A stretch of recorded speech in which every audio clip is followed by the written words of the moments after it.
રાત્રિ રોકાણ અને સવારે બટાકા પૌવા અને ચા નાસ્તો કર્યા બાદ હવે આગળ પ્રસ્થાન. હવે આગળ સુરત જવા રવાના. બોલો પાલણ દેવની જય, જડેશ્વર મહાદેવની જય.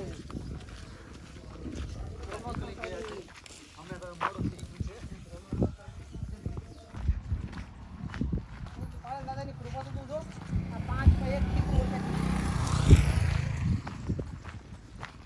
ત્યારે બધું નળના રસ્તા કોરા ખડક થઈ જાય.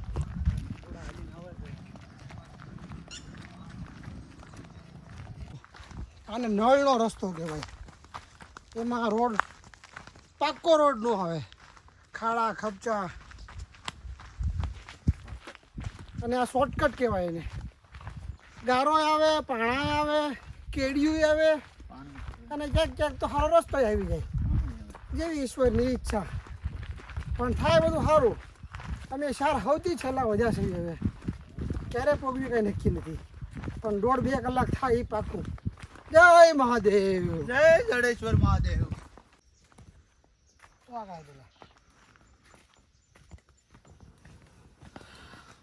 ખૂબ જ અદ્ભુત નજારો, જાણે કુદરતના ખોળે બેઠા હોય એવું લાગી રહ્યું છે અમને આ નળના રસ્તામાં.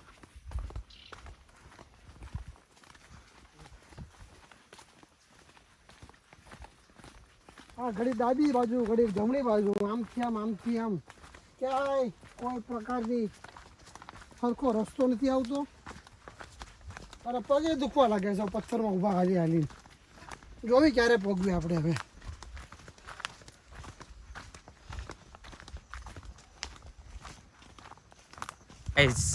હવે તો પેલા કેડી હતી, હવે તો કેડી વહી ગઈ છે. આ છે ને આંધળો ડુંગર ટપ્પાનો છે અમારે. તમે જોઈ શકો છો ક્યાંય કેડી નથી. સબસ્ટેશન આવે છે, કેડી જેવું કાંઈ છે જ નહીં. અમારે એમનામ હાલ્યું જવાનું. પણ આપણા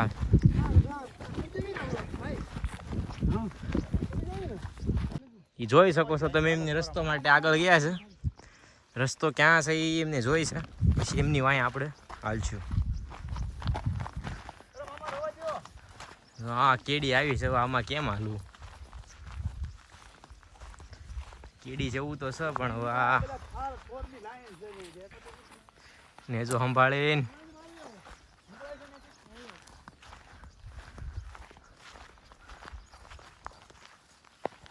રસ્તાનો કાંઈ આઈડિયા નથી. પણ કાકાએ રસ્તો ગોત્યો છે. ઓક્ટોપસ જોઉં તમે રસ્તો, આવો રસ્તો છે. આવી રીતે હાલવાનું જ છે આ વખતે. અને તમને હું ટાવર બતાવું એક. એ ટાવરે જવાનું છે ગમે એમ કરીને. ડુંગરો ચડવો પડે, ઉતરવો પડે. ટાવર હજી મને નથી દેખાણું, હું તમને બતાવું. મને બતાય ને એટલે.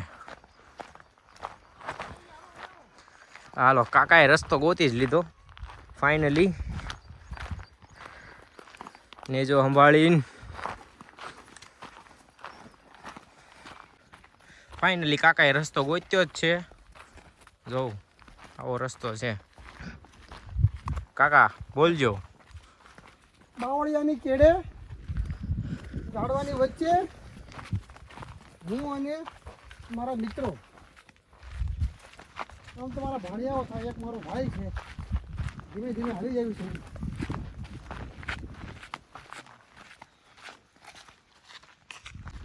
ઓલો ટાવર તમે જોઈ શકો છો, એ સુરતનો ટાવર છે. અને આપણે ક્યાં પહોંચવાનું છે આપ જોઈ રહ્યા છો મિત્રો. તમે ધીમે ધીમે ચાલતા કેટલું કાપી નાખ્યું છે. અમારા સંઘના બીજા માણસો જે છે, અમે એની સાથે પહોંચી ગયા છીએ. હું તમને એક અદ્ભુત વસ્તુ, એક સરપ્રાઈઝ તમને આપવા માંગતો હતો. થોડી કઈ વારમાં તમને હું બતાવીશ આ વિડીયો મારફતે. તમે ખાલી આ વ્યક્તિ, આ વસ્તુ અને આ વિડીયોને લાઈક કરતા રહેજો. જય મહાદેવ. ચાલો હું તમને એ વસ્તુ બતાવું. કમલેશભાઈ સાગદરા પહેલેથી લઈને છેલ્લે સુધી ઉઘાડા પગે ચાલીને આવે છે. અને આ નળના પથરાળ રસ્તામાં એક પણ કલાક એક પણ મિનિટ અટક્યા વગર અમારા કમલેશભાઈ સતત પાલન દેવનું નામ લઈને યાત્રા આગળ વધારતા રહ્યા છીએ. કમલેશભાઈને તમામ ભાવિક ભક્તો તરફથી ખૂબ ખૂબ પ્રણામ. તમને બતાવી હતી કે આ નળનો રસ્તો, પથરાળ રસ્તો કેવો હોય, ગારો આવે, પથ્થર આવે, કાંટા આવે, છતાં પણ કમલેશભાઈ ક્યાંય અટક્યા નથી. ભગવાન તમને વધારે શક્તિ આપે અને યાત્રા પૂર્ણ કરાવે એવી પ્રાર્થના. હાલો આપણે આ કમલેશભાઈ સાથે વાત કરીએ, તેઓ કેટલા વર્ષથી ચાલે છે અને શું શું એમને તકલીફો વેઠવી છે પાલનપીરનું નામ લેવામાં. આપણે એમના મોઢાથી શબ્દો સાંભળીએ અને એમની બે વાત સાંભળીએ. પ્લીઝ કમલેશભાઈ. રસ્તા ચાલુ છું આ યાત્રા પર, આજ રોડે અને ઉગાડા પગ્યા ચાલુ છું હું, બરાબર. કેટલા વર્ષ થયા તમને? 12 વર્ષ થયા મારે. 12 વર્ષથી હું આ જાતરને દાદાની દયાથી અને પગી બી જાઉં છું ને. તમને કેટલી તકલીફો પડી છે? તકલીફો પડી છે, પણ થોડીક એટલી બધી તકલીફો નહીં, દાદાની દયાથી જાતા રહે આરામ રહી છે, પણ હવે ત્યાં પહોંચી જાય છે ખરા. મિત્રો આને તમે ઈશ્વરની કૃપા કહો કે પછી કુદરતી શક્તિ. કમલેશભાઈ સતત 12 વર્ષથી ઉઘાડા પગે ચાલે છે, પણ ક્યારેય એમની જાત્રા અટકી નથી. તેઓ જાત્રા શરૂ થાય ત્યાંથી લઈને છેક પાલનપીરના ધામ સુધી સતત ઉઘાડા પગે ચાલે છે અને એની યાત્રા પણ પરિપૂર્ણ થાય છે. ભગવાન આવી યાત્રા એમને વર્ષો વર્ષ કરાવે તેવી પ્રાર્થના. જય પાલનપીર, જય જડેશ્વર મહાદેવ. મિત્રો હવે નળના રસ્તામાંથી મુખ્ય રસ્તા પર અમે આવી ગયા છીએ. બહુ ભૂખ લાગી હતી એટલે આ વેફર અને આ સોડા લીધી છે. ધીમે ધીમે પીતા જઈએ, ખાતા જઈએ અને વહેલું હવે સુરે. બોલો પાલન દેવની જય.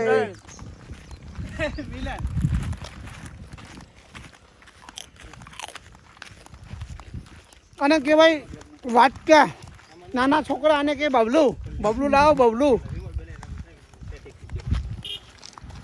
ગયા છીએ અહીંયા અમારો ઉતારો છે. આ લીમડાના ઝાડોની નીચે અમે રોકાણ કરીશું બાબાના ઓઠે. બોલો બોલો પાલન દેવની જય, જયેશ્વર મહારાજની લાગી લેવી. જય.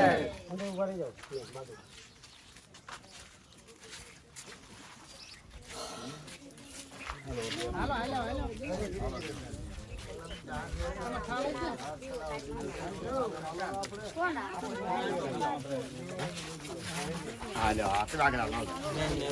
હાલો હાલો. બોલો પાલન પીરની જડેશ્વર મહાદેવની બાબરા દેવની શોભાના સ્વામીની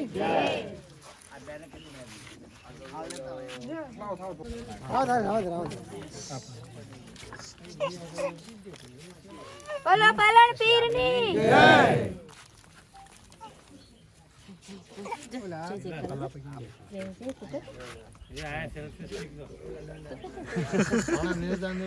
ખતરનાક.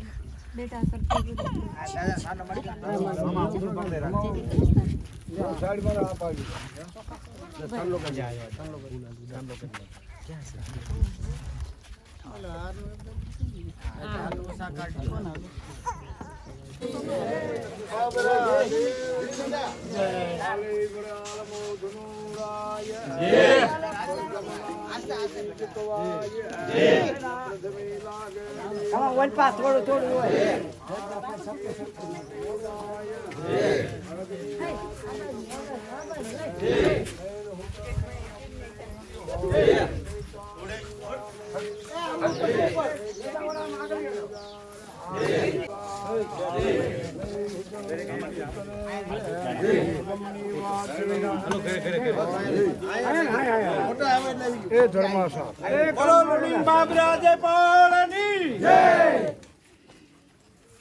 થોડો વાણી જાય છે, થોડું વાણ લઈ જ લો.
બોલ કરું ને 1 2 મિત્રો આપ જોઈ શકો છો કે સામે હવે ચોટીલાનો ડુંગર દેખાઈ રહ્યો છે.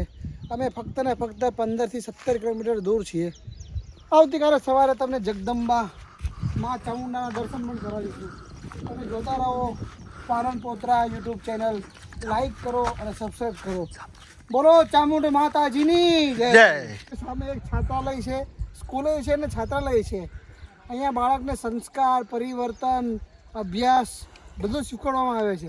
આપણે બાળકો સાથે જયમાં જય બોલાવીએ. બોલો જય માતાજી, જય મહાદેવ, જય પાલનપીર.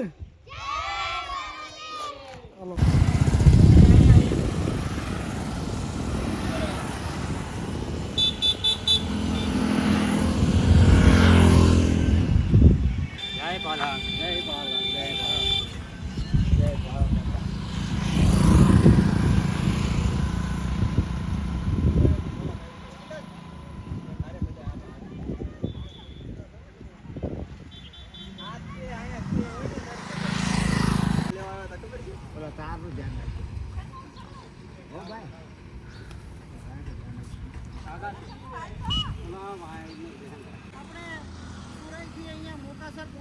સાંજે બારમથી જ્યોતના દર્શન થશે.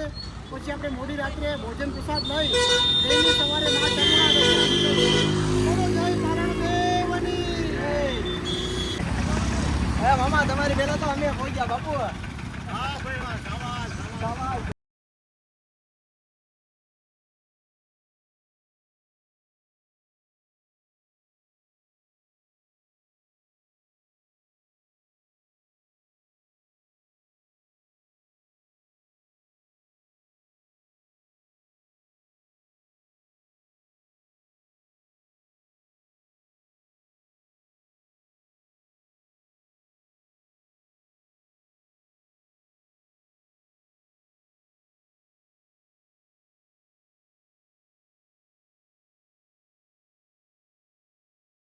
પાલનપીરની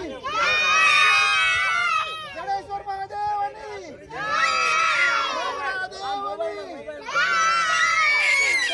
સ્વામીની હનુમાનજી મહારાજની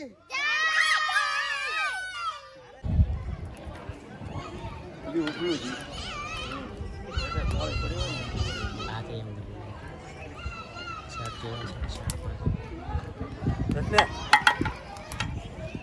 બનાવી રહ્યા છો? સોળી બટેકા.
મોટો મહાન તમારો આભાર.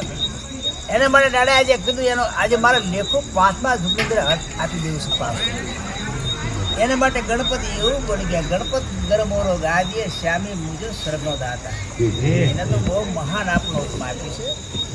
અને ગણપત સિવાય કોઈ પણ વસ્તુમાં આપણે આગળ હલાય નહીં. પહેલાં ગણપતિની સ્થાપના અને ગણપત આપણે યાદ કરવા પડે. ગણપત દેવને આપણે હાજે સવારે દરેકને માટે આપણે સંભાળવા પડે. એની તો આગેવારી છે. એને માટે આજે મેઘાળના આપણા જે દાદા મામેદેવ પાળ બાપા જે પડતરની પારે પાળ બાપા સ્મરણ થઈ ગયા એવું ગત ગંગાને મેઘાળ દાદા મેઘાળને એવું સમજાય એ માનવ અવતારમાં આપણને 2 પગ પૃથ્વી આપ્યા, 2 હાથ આપે, 2 નાક આપે, 2 કાન આપે, 2 આંખ આપી. એની મારી પાસે આજે 213 હાડકાની મારી પાસે 213 હાડકા છે, 360 સાંધાની